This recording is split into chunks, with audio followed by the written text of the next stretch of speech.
Sounds good. Well, why don't we catch up on ESG while we're at it? I hear the ESG debate is getting highly politicized in the US. Is that right? Yes, when you look at the state level, you have states like Florida or Texas taking a vocal stance against managers that are considering ESG factors or being deemed to be boycotting companies in certain industries like fossil fuels or firearms. On the other hand, you have states like Maine that are really promoting ESG policies and divesting from companies in those same industries. So, as states continue to announce where they are on that side of the spectrum, there's been a growing divide.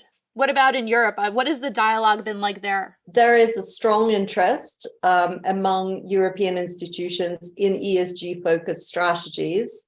And interestingly enough, that's fueled by regulatory change. So, for example, pension funds are required to publish detailed information on sustainability.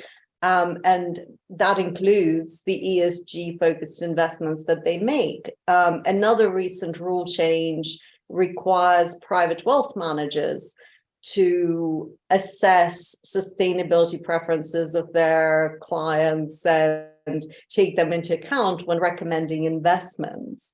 And in terms of kind of bespoke requests, what sort of ESG requests have you seen from US investors? Well, so we know that a significant majority of the institutional LPs have ESG investment policies.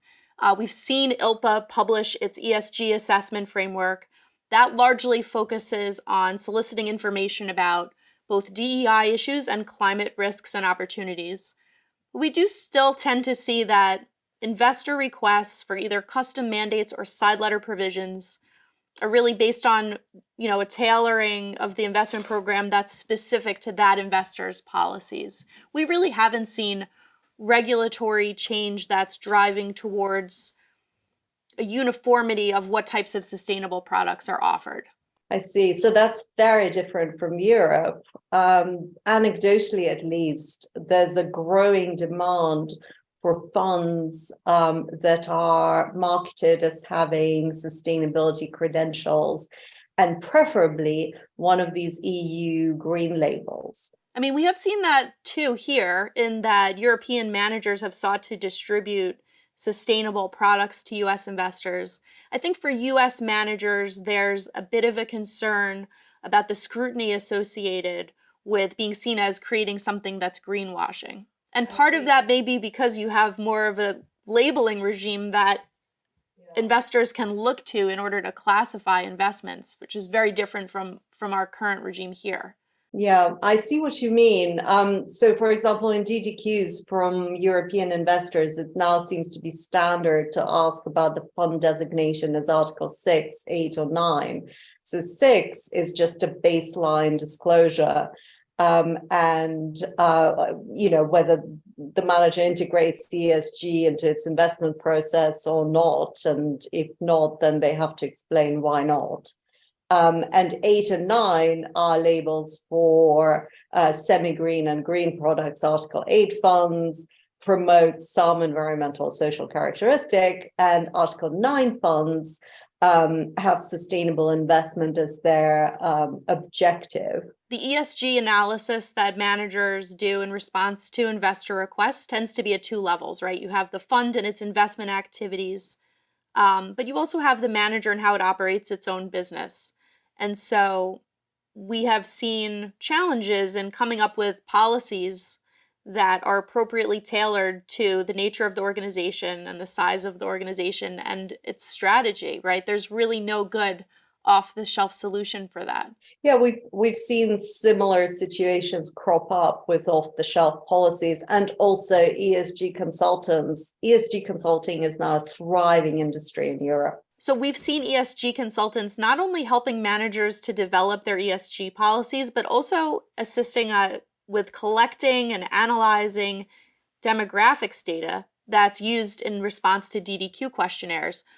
But one of the challenges associated with that data is the ways in which you collect and publicize it poses a risk that employees may make claims against an organization for its hiring and retention practices.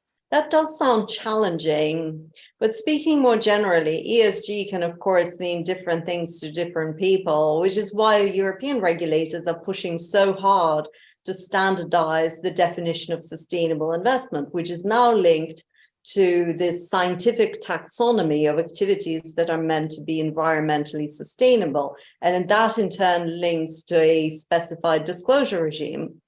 And how is SEC addressing disclosure? So the SEC has proposed rules in Form ADV that would elicit additional information from managers about how and when they consider ESG factors.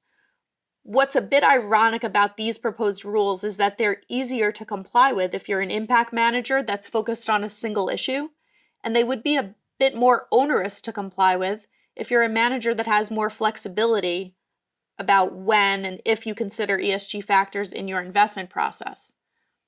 So it will be interesting to see how that shakes out. I see. In Europe, of course, we now, for ESG focused funds, we now have standard templates which need to be used in offering documents as well as in annual reports to investors. And these are very convoluted and are not really designed for private funds. And there are also separately real issues with getting data that you need to carry out the analysis underlying the disclosures, and so that you could populate these templates. I mean, in the retail space, we've also seen, as part of the greenwashing concern, an effort to limit the ability of a manager to use, for a registered fund, a name that suggests sustainability if that doesn't align with the investment program. Do you have something similar? We do, actually. Yes, ESMA has just published guidelines in draft, which will effectively mandate the minimum ratio of sustainable investments for funds that use any derivative of sustainability or any other ESG related term in their name. I mean, it will be interesting to see for our fund clients who are marketing these products globally how all of this will get tied together. Oh, I agree. But I think despite all this fragmentation, one thing is clear, that regulators continue to be focused on greenwashing, disclosures, and so on.